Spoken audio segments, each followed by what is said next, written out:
da il 1° ottobre che la stiamo allestendo, perché la nostra mostra è tutti i presepi che sono esposti sono sotto bacheca, dentro alle vetrine. C'è chi ha iniziato da tempo, già da ottobre, a raccogliere, catalogare, sistemare, allestire. Stiamo parlando del signor Alfonso Pozzobon, anima della storica Mostra Internazionale dei Presepi di San Marco di Resana.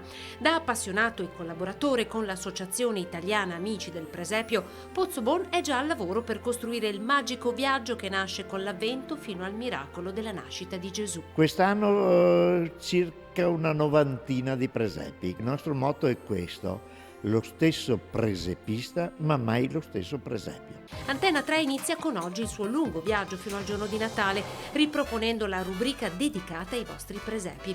Nelle vostre case o nei vostri giardini, in chiesa o in piazza, raccogliamo e diffondiamo le immagini del grande mistero della nascita di Gesù realizzato con le vostre mani.